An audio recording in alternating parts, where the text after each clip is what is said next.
The world is not flat, not anymore. For decades, we believed goods, capital, and ideas would flow freely across borders. We built a global system on this premise. Just-in-time delivery, sprawling supply chains, interconnected economies. But today, that system is buckling. New forces, conflict, politics, and insecurity are reshaping the landscape. The container ships that once sailed predictable routes now navigate a world in turmoil. Ports from Singapore to Rotterdam are in flux. Delays, reroutes, and congestion are the new normal. This isn't a temporary glitch. It's a fundamental rewriting of global commerce. The arteries of globalization are hardening. The free flow of goods is being choked off by rising risks and shifting priorities. We mistook the calm for permanence. Now the era of easy globalization is over. A new era has begun, one of friction, strategic decoupling, and hard choices, where your factory matters more than how cheap your labor is. The ships that carry our world are now on the front lines of this transformation. The story of our time is written on their hulls: new alliances, old rivalries, technological disruption, and environmental reckoning. The journey of a single shipping container is now a drama of geopolitics and survival. The world is more complicated, dangerous, and unpredictable than ever. The flat world is a memory, and we now live in a world of walls, and the cost of scaling them is rising for everyone. The global economy is fracturing into distinct blocks. Supply chains are being redrawn in real time. The rules of trade are being rewritten. The age of friction is here. The question is, who will adapt and who will be left behind? Welcome to the New World Order. Two storms are converging on global trade, one of bullets and bombs, the other of tariffs and trade barriers. Geopolitical conflicts are erupting in key choke points. Look at the Red Sea, where Houthi rebels have closed vital shipping lanes. Ships now detour thousands of miles, adding weeks and millions in costs. This isn't just a regional problem, it's a global shockwave. The second storm is quieter tariffs, sanctions, and economic barriers. The US-China trade war upended decades of supply chain logic, and the fallout continues. Nations now use trade policy as a weapon, protecting industries and punishing rivals. These storms feed each other. Conflict breeds sanctions, sanctions fuel rivalry. The race for dominance in semiconductors and technology is now a matter of national security. CEOs must think like generals, factoring in front lines, alliances, and risks. The old calculus of cost is replaced by one of geopolitical risk. This uncertainty is a tax on the global economy, slowing investment, raising prices, and forcing painful reorganizations. The twin storms are not passing. They are the new climate of global trade. Every decision is now a strategic one. The world is learning to navigate through constant disruption. The rules of engagement have changed. Trade is now a battlefield. The winners will be those who adapt fastest. The losers, those who cling to the old world. The storm is here to stay. To understand today's trade, you need to know the flashpoints. The Red Sea and Bab el-Mandeb non-state actors hold global commerce hostage, driving up costs and risks. The South China Sea, China's territorial claims clash with neighbors and the US, threatening trillions in trade. The risk of military confrontation is ever present. The Strait of Hormuz, the world's oil choke point, where a single spark could halt energy supplies and trigger global recession. Tariff wars. The US and China's economic Cold War is now about technology, not just trade. Export controls, retaliation, and forced self-sufficiency are redrawing alliances.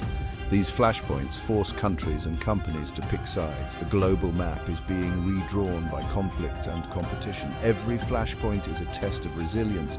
The stakes are global and the risks are rising. The world's pressure points are now everyone's problem. Disruptions at sea and in government ripple to your local store. Rerouted ships mean higher costs, fuel, time, insurance, all pass to the consumer. Inflation rises as supply chains falter. The just-in-time model is breaking down. Delays in one part can halt entire industries. Companies are shifting to just-in-case, holding more inventory, inefficient but necessary. The era of offshoring is ending. Now it's about reshoring, nearshoring, and friendshoring. Building new factories and supply networks is costly and slow. The global economy is unraveling and reassembling at the same time. Winners and losers are emerging as supply chains shift. Efficiency is giving way to resilience. The world is becoming less integrated, more expensive, and more uncertain. The smooth global economy is fracturing into regional blocks. The cost of security is rising for everyone. The new normal is disruption. Every disruption creates winners and losers. China, once the world's factory, faces headwinds as companies diversify away. Export-driven economies like Germany, South Korea, and Taiwan are squeezed by high costs and shifting demand. Canal nations like Egypt lose revenue as ships reroute, but new winners are emerging. Mexico is booming as nearshoring brings factories closer to the US, Southeast Asia. Vietnam, Malaysia, Indonesia attracts investment as companies seek alternatives to China. India is rising, leveraging its workforce and democratic system. Geopolitical swing states, Turkey, Brazil, Saudi Arabia, play all sides, maximizing opportunity. Nimble, stable countries are thriving in the new orders. The ability to adapt is the new currency of success. The global economic map is being redrawn. In this fractured world, agility wins. The threats to shipping aren't just physical, they're digital. Ports, ships, and cargo are now connected by vast digital networks, creating new vulnerabilities. Cyber criminals and state hackers can cripple trade with a keystroke. Automated cranes, digital customs, and navigation systems are all targets. The 2017 NotPetya attack on Maersk froze global operations, costing hundreds of millions. State actors now use cyber tools to disrupt rivals, hacking ports, spoofing GPS, or halting shipment. Every connected device is a potential entry point. The industry is scrambling to catch up, investing in cybersecurity and training. But the attackers are sophisticated and the risks are growing. Securing shipping is now a matter of national security. The next big disruption may be invisible, unfolding in cyberspace. The digital front is the new battleground for global trade. The stakes are enormous. The world's supply chains are only as strong as their weakest digital link. The future of trade depends on digital resilience.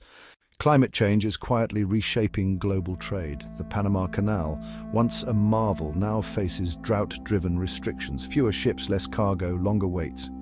Inland waterways like the Rhine and Mississippi are disrupted by low water, while rising seas threaten port cities worldwide. More frequent storms add delays and damage, raising costs and uncertainty. Shipping itself is a major polluter, and pressure is mounting for a green revolution. The industry is shifting to cleaner fuels, methanol, ammonia, hydrogen, and investing in new ships and infrastructure. The green transition is costly but necessary, driving innovation and competition. Environmental risks are now business risks. Climate change is a force no company or country can ignore. The map of trade is being redrawn by nature as much as by politics. The future belongs to those who adapt to both. The shipping industry is at a crossroads. The race for green shipping is on. With chokepoints under threat, the world is racing to build alternate trade routes. China's Belt and Road Initiative is creating new land and sea corridors, shifting the balance of power. The new Eurasian land bridge moves goods from China to Europe by rail, faster but costlier than sea. The West is responding with projects like the India-Middle East-Europe Economic Corridor, aiming to bypass traditional flashpoints. Even the Arctic is opening up as melting ice creates new, risky shipping lanes. These new routes are reshaping the geopolitical landscape. Infrastructure, investment, and influence are up for grabs. The world is searching for resilience and speed. Every new corridor is a bet on the future. The map of global trade is being redrawn before our eyes. The race for alternate paths is just beginning. The flat world is gone. We're entering a multipolar era of trade. Competing blocs, US and allies, China and partners, and swing states define the new landscape. Supply chains are becoming regional, redundant, and security-focused. Efficiency is giving way to resilience, but at a cost higher prices and more complexity. The green shipping revolution is underway, creating new winners and losers. Ports and companies that lead in green fuels and infrastructure will thrive. Geopolitics and technology are now inseparable. Friction from conflict, tariffs, climate, and cyber threats is the new normal. The era of managed trade and constant adaptation has arrived. The world is messier, more expensive, and more fragmented. The key question, as we build walls for security, are we making the world less prosperous and less safe? The choices we make now will shape the future of global trade. The journey ahead will test us all.